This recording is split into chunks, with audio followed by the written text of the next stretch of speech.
आज है 10 सितंबर को दोस्तों आपको पहले बता दूँ किसी भी शिफ्ट में दोस्तों आपका कोई भी एग्जाम नहीं है। तो ये वीडियो उनके लिए है जिनके आगे आने वाली शिफ्ट में एग्जाम होना बाकी है। इन वीडियो का जो प्रश्न उन लेवल के लिए है जिस लेवल का प्रश्न आपके हर शिफ्ट में पूछे जा रहे हैं या बार बार दोहराए जा रहे हैं। तो वीडियो को अंत तक देखिएगा और चैनल पर नए चैनल को सब्सक्राइब कर लीजिएगा, नोटिफिकेशन मेरे को भी ऑन कर लीजिएगा। तो चलिए शुरू करते हैं आज के वीडियो। आज का पहला और इम्पोर्टेंट प्रश्न दोस्तों कि भारतीय संविधान का जो अनुच्छेद 360 है किसको वित्तीय आपातकाल घटने का घोषणा अधिकार देता है। तो वित्तीय आपातकाल की बात करें तो दोस्तों आपका घोषित करने का अधिकार है जो कि भारत के राष्ट्रपति को है। भारत में 3 तरह के आपातकाल होते हैं, आपको मालूम होना चाहिए, जिसमें 307 अनुच्छेद है दोस्तों वित्तीय आपातकाल आपका है। इसके अलावा 352 और 356 और 360 दोस्तों आपका आपातकाल से संबंधित अनुच्छेद है जो कि भारत के राष्ट्रपति द्वारा लागू किया जा सकता है। अब वित्तीय आपातकाल की बात करें तो दोस्तों भारत में अभी तक एक बार भी वित्तीय आपातकाल आपका नहीं लगाया गया है। अगला है कि मस्की सम्राट अशोक का प्रसिद्ध लघु शिलालेख है जिसका नाम अशोक है, कर्नाटक के किस जिले में स्थित है। तो दोस्तों कर्नाटक में स्थित है, आपको तो मालूम चल गया है। इसका मतलब डिस्ट्रिक्ट आपसे पूछा है तो रायचूर डिस्ट्रिक्ट, ये मस्की नदी के तट से तुंगभद्रा की एक सहायक नदी है। आपका रायचूर डिस्ट्रिक्ट में आपका मस्की जो अभिलेख है आपका पाया गया है। अगला है कि ओनगी जनजाति समूह राज्य या ओटी में कहाँ निवास करते हैं। ओनगी जनजाति की बात हो रही है तो दोस्तों अंडमान द्वीप समूह में दोस्तों आपका ओनगी जनजाति आपका निवास करती है। इसके अलावा दोस्तों आपका आर्टिकल 243 से संबंधित हर शिफ्ट में एक प्रश्न आपका पूछे जा रहे हैं। तो आर्टिकल 243 में जितने भी अनुच्छेद है सबको देख लेते हैं। पहला है तो आर्टिकल 243 है, उसमें जो पंचायत की भाषा है। इसका 243 का में ग्राम पंचायत की ग्राम सभा के बारे में उल्लेख है। अनुच्छेद 43 ख में दोस्तों पंचायत के गठन से संबंधित अनुच्छेद है। इसके बाद 243 ग की बात करें तो पंचायत की संरचना, घ की बात करें तो स्थानों का आरक्षण।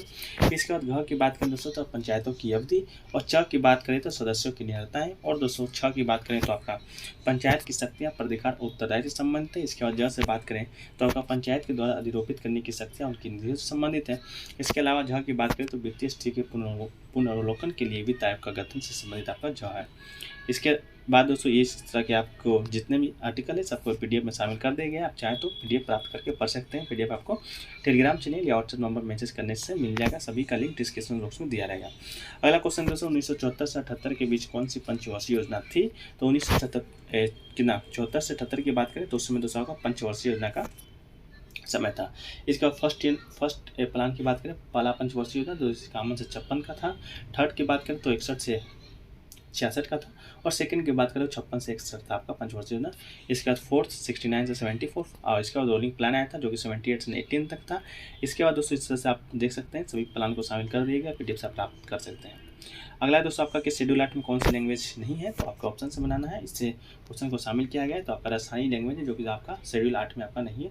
शेड्यूल 8 में कितनी भाषा है तो दोस्तों 22 भाषा है, और मूल संविधान में आपका 14 भाषा थी, अभी टोटल 22 भाषा है। अगला दोस्तों 14 भाषा में शुरू संविधान में शामिल किया गया था, तो आपको मालूम होना चाहिए। इसके बाद दोस्तों देख सकते हैं सिंधु को 1967 में 21वें संविधान संशोधन के द्वारा जोड़ा गया था। कोंकणी, मणिपुरी, नेपाली को 1992 और 71वें संविधान संशोधन के द्वारा जोड़ा गया था। अगला दोस्तों कलिंग युद्ध किसके मध्य हुआ था। कलिंग युद्ध की बात करें तो कलिंग मोस्ट शासक अशोक और कलिंग के शासक पद्मनाभा के बीच आपका हुआ था। 261 BC में लड़ा गया था। अशोक के जो 13वां शिलालेख है और कलिंग युद्ध के उल्लेख के बारे में विवरण करता है। तो 13वां अभिलेख शिलालेख याद रखना है। अशोक का कौन सा शिलालेख गुजरात में स्थित है और कहाँ स्थित है, तो गिरनार हिल में दोस्तों एक शिलालेख है अशोक का, वो आपका जूनागढ़ में स्थित है। इसके बाद दोस्तों की हाईएस्ट ऑन सोर क्रूड ऑयल प्रोडक्ट सेट 2019-20, तो आपका बताना है कि सोर क्रूड ऑयल में परसेंट कौन सा भारत का राज्य सर्वाधिक है। तो राजस्थान दोस्तों भारत में पेट्रोलियम का सबसे बड़ा उत्पादक है, के बाद गुजरात और असम है। अगला है कि सांस्कृतिक विरासत संरक्षण 2021 में यूनेस्को एशिया प्रांत पुरस्कार किसे दिया गया है, तो नई दिल्ली में ऐतिहासिक निजामुद्दीन मस्ती को दिया गया है। अगला है दोस्तों आपका कि बादशाही मस्जिद और लाहौर में किसके द्वारा निर्मित है। तो बादशाही मस्जिद जो कि लाहौर में स्थित है, ये आपका 1676 में निर्मित किया गया था, जो कि मुगल सम्राट औरंगजेब ने बनवाया था। अगला 1890 के दशक के अंत में केरगांव में मुक्ति मिशन की स्थापना किसने किया था, तो पंडित रमाबाई सरस्वती ने दोस्तों का मुक्ति मिशन की स्थापना किए थे। अगला है दोस्तों आपका कि पंजाब हरियाणा में मनाया जाने वाला बैसाखी पर्व को क्या कहते हैं। तो दोस्तों पंजाब हरियाणा में मनाए जाने वाले बैसाखी पर्व को क्या कहते हैं, तो शुरुआत भारत के पंजाब प्रांत से हुई है। इसे रबी फसल की कटाई शुरू होने की सफलता के रूप में मनाया जाता है। तो बैसाखी पर्व दोस्तों आपका रबी फसल का कटाई शुरू हो जाता है पंजाब हरियाणा में, उस समय आपका मनाया जाता है। अगला है कोनधारी वन कहाँ पाए जाते हैं, तो कोनधारी या शंकुधारी वन दोस्तों विश्व के शीतोष्ण क्षेत्रों में पाए जाने वाला वन है। और इसके कुछ उदाहरण है चीड़, तालसी, पत्र, परसल, सनोवर, देवदार पेड़ इस कोनधारी की श्रेणी में आपका आते हैं। अगला दोस्तों भारत में खाने पाने की सबसे बड़ी अंतर्देशीय झील कौन सा है, तो सामर झील जो कि राजस्थान में आपका स्थित है। और भारत के खारे पानी की सबसे बड़ी तटीय झील की बात करें तो आपका चिल्का झील जो उड़ीसा में स्थित है, जो कि एक लैगून झील भी है। लैगून किसी विस्तृत जल स्रोत या समुद्र या महासागर किनारे बनने वाला उतला जल क्षेत्र आपका लैगून कहलाता है। अगला कौन कैग तथा राज्य दोनों को वित्तीय विवरण की जानकारी का संवैधानिक अधिकार रखता है, तो आपका कैग जो कि भारत सरकार तथा सभी प्रादेशिक सरकार के सभी तरह के उल्लेखों का अनुच्छेद करता है अनुच्छेद 148 के तहत। अगला है तमिलनाडु सरकार ने कवि स्वतंत्र सेनानी सुब्रह्मण्यम भारती की इस पुण्यतिथि को महाकवि दिवस के रूप में मनाने का फैसला किया। ये कब मनाया जाएगा, तो ये दोस्तों सुब्रह्मण्यम भारती की जो 11वीं पुण्यतिथि 11 सितंबर को मनाई जाएगी। 2021 में कवि की 100वीं पुण्यतिथि थी। अगला है कि किसमें रेशेदार जड़ें या झाड़ीदार जड़ें नहीं है, तो आपका चावल, गेहूं, मक्का, चुकंदर, तो चुकंदर आपका राइट आंसर हो जाएगा।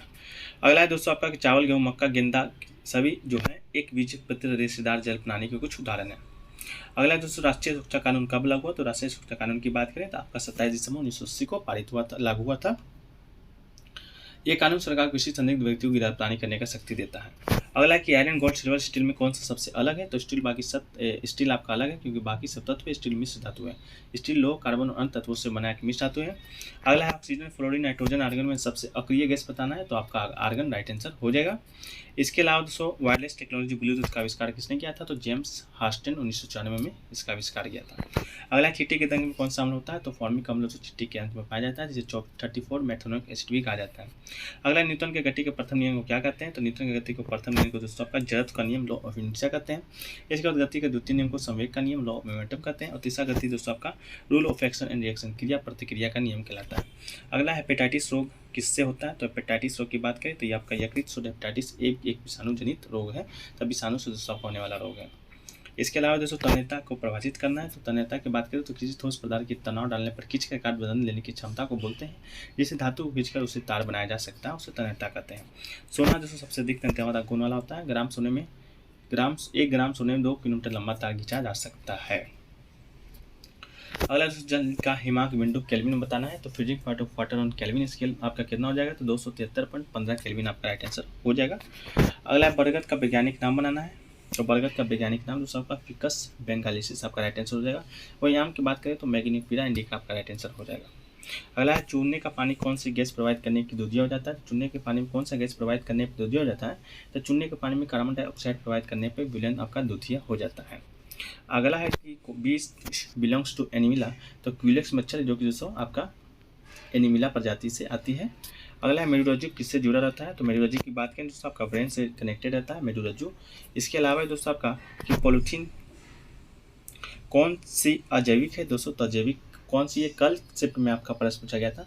तो अजैविक कारक सूर्य के प्रकाश, ऑक्सीजन, हाइड्रोजन, नाइट्रोजन, फास्फोरस, तापमान, पानी, मिट्टी, खनिज, अन्य गैस, लवणता, आयु, ये सब दोस्तों आपका अजैविक है। तो ऑप्शन में दोस्तों प्रकाश संश्लेषण था कल के क्वेश्चन का, तो आपका प्रकाश संश्लेषण राइट आंसर था।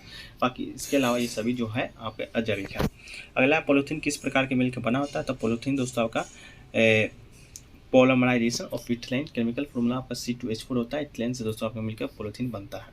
अगला कौन सा मेटलाइट है, मतलब उपधातु है, तो दोस्तों आपका उपधातु कुछ देख लें तो आपका boron, silicon, germanium, arsenium, antimony, tellurium, polonium, ये सब दोस्तों आपका उपधातु के श्रेणी में आपका आता है।